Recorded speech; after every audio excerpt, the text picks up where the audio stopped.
Hello my dear students, welcome to my channel Triyasha study centre. হ্যাঁ friends, তোমরা যারা দ্বাদশ শ্রেণীতে পড়ছো 2025-এ উচ্চ মাধ্যমিক পরীক্ষা দেবে এবং তোমাদের যাদের শিক্ষা বিজ্ঞান অর্থাৎ এডুকেশন সাবজেক্টটি আছে, আমি আজকের তোমাদের জন্য নিয়ে এসেছি তোমাদের চতুর্থ অধ্যায় অর্থাৎ ভারতীয় সংবিধানের শিক্ষা সংক্রান্ত বিধিসমূহ এসএকিউ এর থেকে শর্ট অ্যান্সার টাইপ কোশ্চেন্স নিয়েছি। মাত্র 12-13টি মাত্র প্রশ্ন। এই প্রশ্ন কটির মধ্যে থেকে তোমাদের একটি প্রশ্ন আসবে, এই অধ্যায় থেকে তোমাদের একটি প্রশ্ন আসবে, যেটি তোমাদের 12টা থেকে 13টা প্রশ্ন দিয়েছি। এই কটি ভালো করে একটু পড়ে রেখো, পড়ে রাখলে এর থেকে তোমরা কমন পেয়ে যাবে। এটি তোমাদের দ্বিতীয় গ্রুপ। তোমাদের প্রথম গ্রুপটা হয়ে গেছে, এটা হচ্ছে তোমাদের গ্রুপ 2। তোমাদের তো 4টে গ্রুপ আছে, 4টে না সরি 3টে গ্রুপ আছে। প্রথম গ্রুপ হয়ে গেছে, এটা হচ্ছে বি গ্রুপ। বি গ্রুপে হচ্ছে 4, 5, 6, 7, 8 এই কটি গ্রুপ নিয়ে হচ্ছে তোমাদের বি গ্রুপ। আর 9 পর্যন্ত হবে, 10, 11, 12 এই 3টি অধ্যায়কে নিয়ে হলো তোমাদের সি গ্রুপ। বন্ধুরা, তোমরা যারা চ্যানেলটি সাবস্ক্রাইব করোনি অবশ্যই তোমরা চ্যানেলটি সাবস্ক্রাইব করে নাও এবং বন্ধুদেরকে লিঙ্ক বেশি বেশি করে শেয়ার করো। তোমরা সাবস্ক্রাইব করছো না এবং পুরো ভিডিও দেখছো না, পুরো ভিডিওটা দেখো এবং প্রশ্নগুলো দেখো, পরে কিন্তু পরীক্ষার জন্য অনেক চাপ পড়ে যাবে, প্রেশার পড়ে যাবে। তোমরা এই প্রশ্ন উত্তরগুলো তোমরা খুব ভালো করে দেখো এবং তোমরা যারা হোয়াটসঅ্যাপ চ্যানেলে আছো, আমি 2-1 দিনের মধ্যে বাকি পিডিএফগুলো দেবো এবং তোমরা যারা আগের পিডিএফগুলো পাওনি তোমরা আমাকে কমেন্ট করো। তোমরা এই ভিডিওর মাধ্যমে তোমরা কমেন্ট করো তোমরা শিক্ষা বিজ্ঞান কিংবা অন্যান্য সাবজেক্টের কোন পিডিএফগুলো প্রথমের দিক থেকে, যেমন ধরো এটা চতুর্থ অধ্যায় এসএকিউ হচ্ছে, তাহলে প্রথম অধ্যায় থেকে এই চতুর্থ অধ্যায় পর্যন্ত এমসিকিউ এবং এসএকিউ তোমরা কারা কারা পাওনি তোমরা কমেন্ট করে জানাও, আমি তোমাদের হোয়াটসঅ্যাপেতে দিয়ে দেবো। কারণ তোমরা হোয়াটসঅ্যাপ চ্যানেলে অনেক পরে যারা যোগদান করেছো, যারা পরে যোগ দিয়েছো, তারা আগের পিডিএফ নিশ্চয়ই পাওনি। তোমরা অবশ্যই কমেন্ট করে আমাকে জানাবে। এসো, একের দাগের প্রশ্ন দেখো। আমাদের দেশে তপশিলি জাতি হিসেবে কারা পরিগণিত?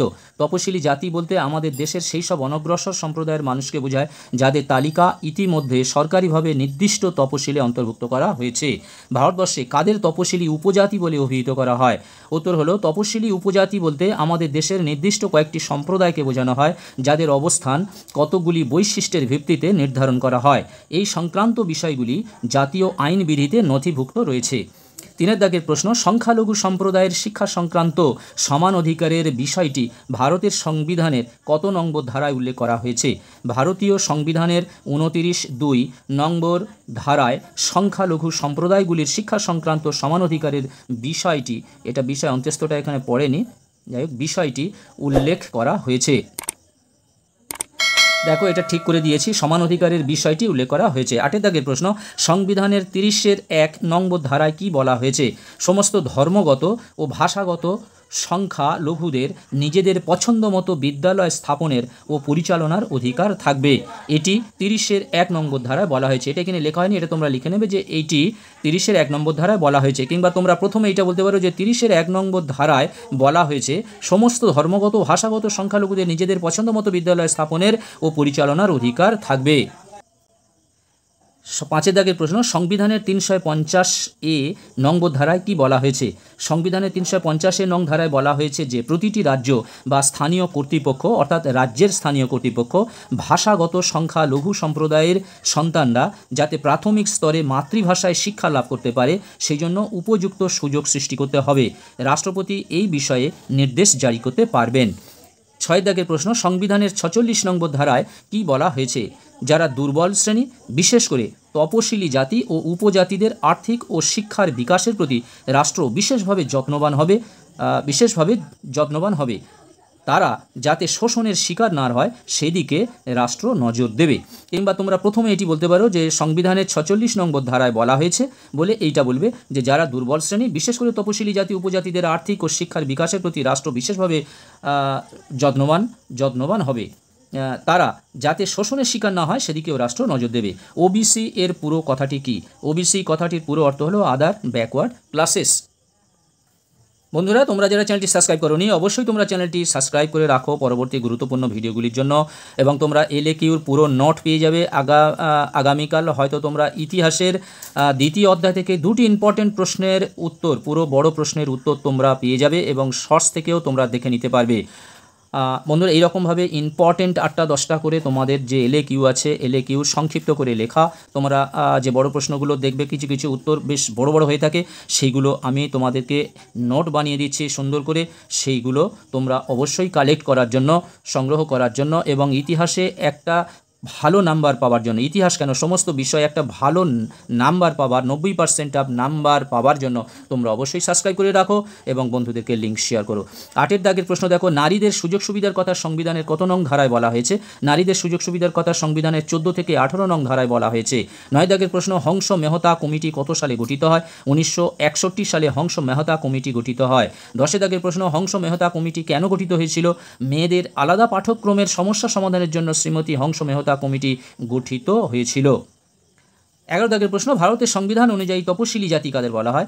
যারা আর্থসামাজিক ও শিক্ষাগত দিক থেকে পিছিয়ে আছে, যে জাতি তারাই সংবিধান অনুযায়ী তপশিলি জাতি।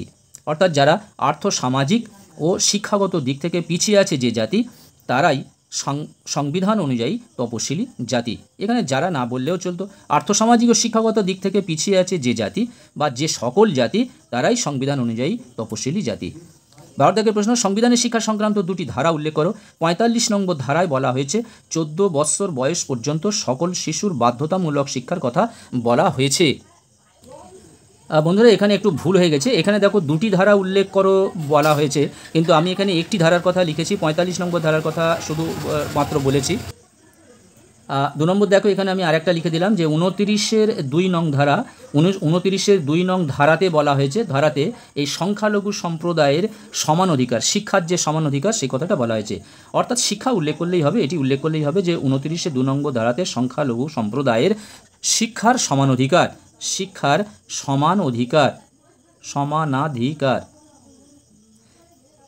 এটা একটু বুঝে নিও। 13 দাগের এবং শেষ প্রশ্ন, শিক্ষায় সমসুযোগ বলতে কী বোঝানো হয়েছে? শিক্ষায় সমসুযোগ বলতে বোঝায় সরকারি অনুদানে পরিচালিত কোনো শিক্ষা প্রতিষ্ঠানে ভর্তির ব্যাপারে জাতি, ধর্ম, সম্প্রদায়, ভাষা অথবা যে কোনো প্রেক্ষিতে ভারতীয় কোনো নাগরিককে শিক্ষার সুযোগ দিতে হবে। অর্থাৎ সুযোগ থেকে বঞ্চিত না করা বা বঞ্চিত তাকে করা যাবে না, সে যে কোনো ধর্মের হোক, যে কোনো জাতির হোক, যে কোনো ভাষা হোক, তাদের ভর্তির সমানভাবে সুযোগ দিতে হবে। এটি হলো শিক্ষার সমসুযোগ। বন্ধুরা আজকের মতো ভিডিওটি শেষ করলাম। তোমরা অবশ্যই চ্যানেলটি সাবস্ক্রাইব করে নাও, বন্ধুদেরকে লিঙ্ক বেশি করে শেয়ার করো, তোমরা একটা লাইক করে দিও, প্রয়োজনে কমেন্ট করো। তোমরা অবশ্যই প্রশ্নগুলি উত্তরগুলো এখন থেকে তৈরি করো, পরে তোমাদের প্রচুর চাপ পড়ে যাবে। ভালো নাম্বার পেতে গেলে এখন থেকে প্রশ্নগুলো তোমাদের তৈরি করতে হবে। আজকের মতো ভিডিওটি শেষ করলাম, আবার কথা হবে নেক্সট ভিডিওতে। তোমরা সবাই ভালো থাকবে, সুস্থ থাকবে, তোমাদের জন্য রইল শুভকামনা। All the best.